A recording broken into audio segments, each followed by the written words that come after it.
Ponce County 911, where is your emergency? My house. Okay, what's the emergency? I just killed my mom and my sister. What? I just killed my mom and my sister. You just killed your mother and your sister? How did you do that? I shot him with a .22 revolver. And what is your name? Jake Evans. A seemingly normal 17-year-old boy, living in a wealthy Texas suburb, suddenly snapped and brutally murdered his mother and sister in cold blood.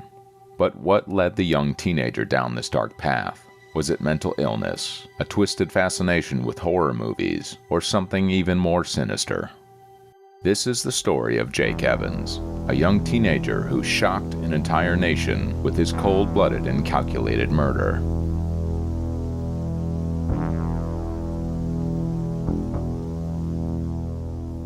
Step into the world of Aledo, Texas, a wealthy community where life seemed perfect. But beneath the surface, something sinister was brewing. Nestled in the heart of a gated community was the $500,000 mansion where the Evans family resided. It was a symbol of success and prosperity, a status that the family had worked hard to maintain. Jake, born on May 22, 1995, was the only son of Jamie and her husband, with 3 sisters, 2 older and 1 younger. On the surface, the Evans family appeared to have it all: a luxurious lifestyle, a stellar reputation, and a picture-perfect family. Jamie, the matriarch of the family, was a devout churchgoer who instilled in her children the importance of keeping up a good public image. She adored her children, and it showed. Jake's older sisters left for university, but he and Mallory remained at home with their parents. Mallory looked up to her older brother, who was 2 years her senior, and he was a role model for her. The siblings' relationship was blossoming, and it was clear that Jamie was proud of the tight-knit bond between her children. However, little did they know, a darkness was festering beneath the surface of this perfect family facade. In 2010, the children of the picture-perfect Evans family withdrew from school and began homeschooling.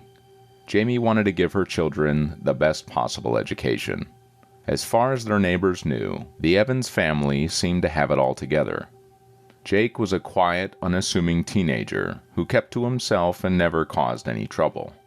They had never heard arguments or disturbing conversations emanating from the Evans mansion. But to everyone's utter shock, this big happy family was about to unleash a wave of horror that would leave the community reeling.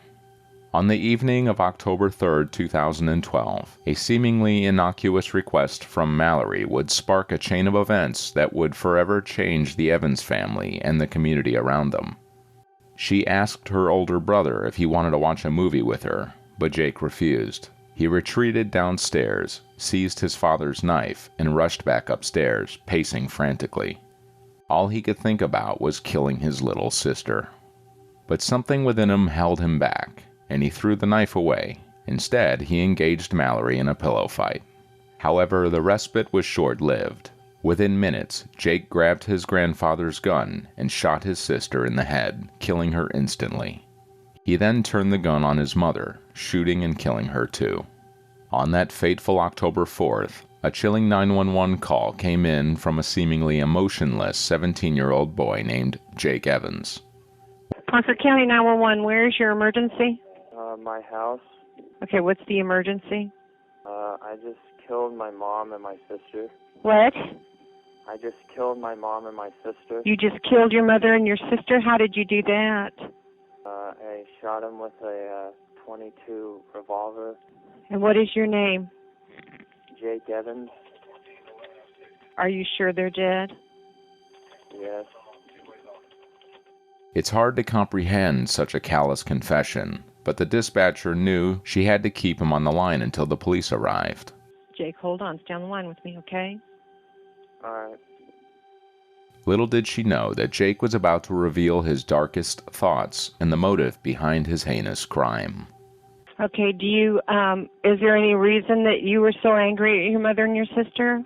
I don't know. I wasn't, it's weird. I wasn't even really angry with them. It just kind of happened. I've been kind of planning on killing for a while now. The two of them, or just anybody? Pretty much anybody. Jake, Yes? are you on any kind of medication? No. I've been going to the allergist a lot lately. Yeah. With my mom. But no, nothing other than that. As the conversation continued, the dispatcher asked Jake about his motive for killing his family. I don't really like people's kind of attitude. Right. I think they're very, emotional, verbally rude to each other and stuff like that. He felt suffocated and trapped by their behavior, and his solution was to eliminate them from his life permanently. But as the conversation continued, the truth became clear. Jake wasn't just a troubled teen with family issues. He admitted to feeling evil, but claimed that it was just who he was.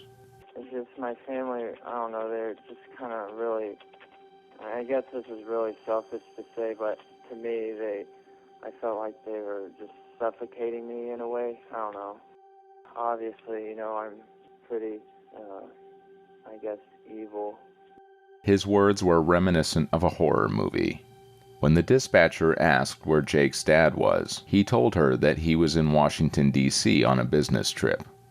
The conversation between the 911 dispatcher and Jake made it evidently clear that Jake knew he was going to prison and seemed terrifyingly okay with the idea.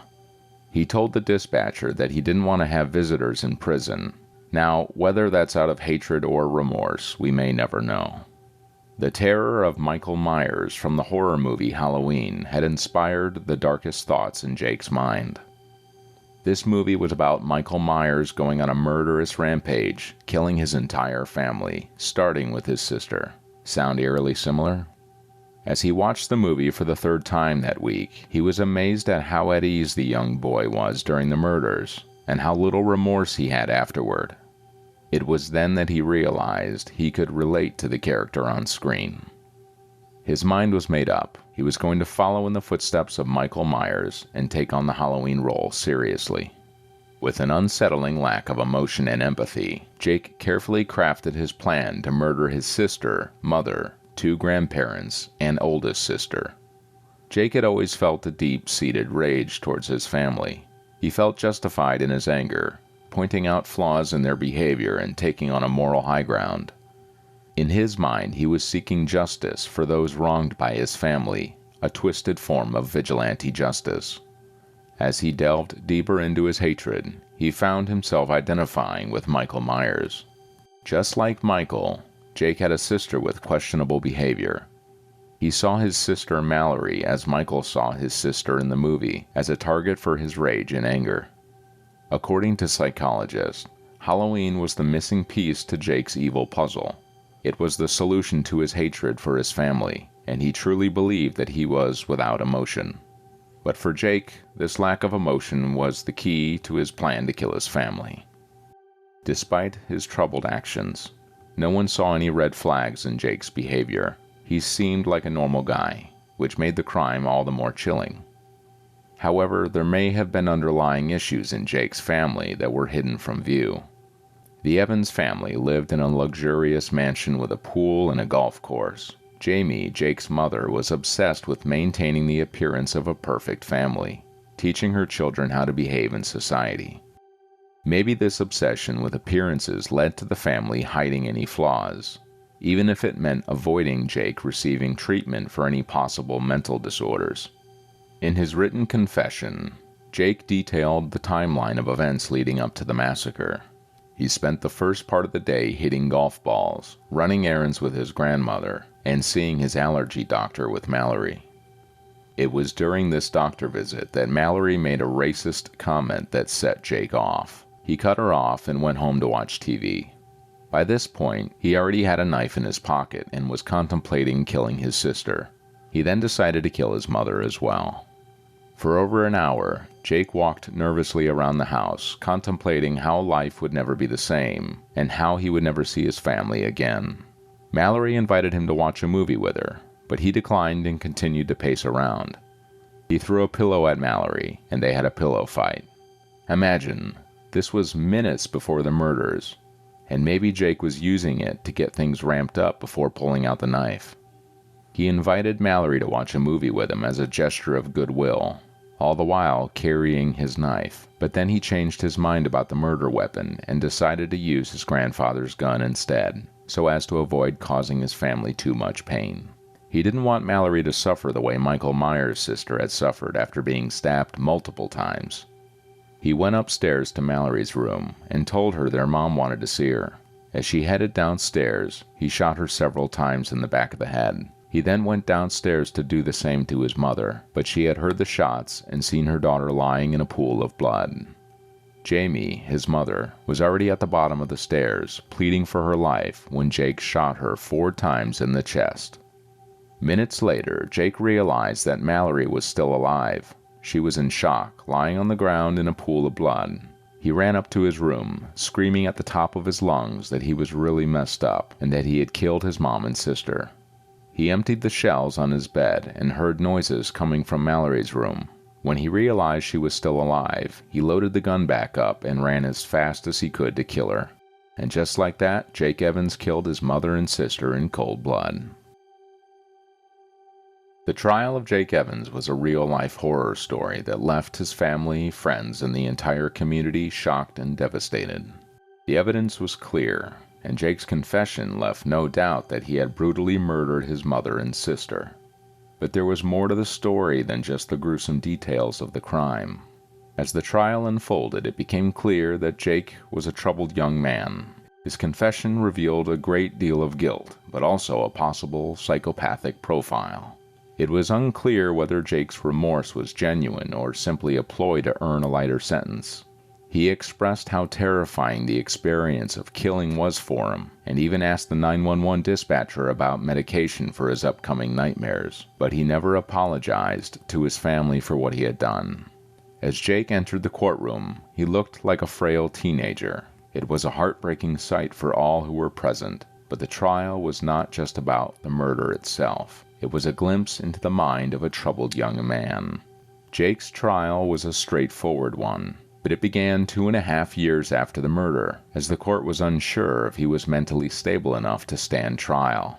He refused to speak to any family members or psychiatrists, keeping the reasons for his heinous actions to himself. When Jake finally stood trial in April 2015, he was charged with capital murder, which is punishable by death or life in prison without the possibility of parole. However, he was only 17 at the time of the murders. Both punishments were deemed unconstitutional by the United States Supreme Court. Despite the severity of Jake's crime, his family supported a plea deal that sentenced him to 45 years in prison with the possibility of parole after 22 years.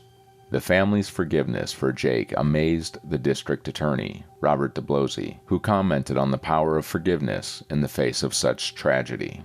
What that really tells you is the absolute power of forgiveness of this family, given the circumstances of the father and the siblings of Jake Evans to have lost a sibling and their mother. They have forgiven him. What do you think about the case? Did Jake Evans deserve forgiveness? Tell us in the comments down below. Don't forget to hit that subscribe button and turn on notifications so you never miss out on our latest true crime content.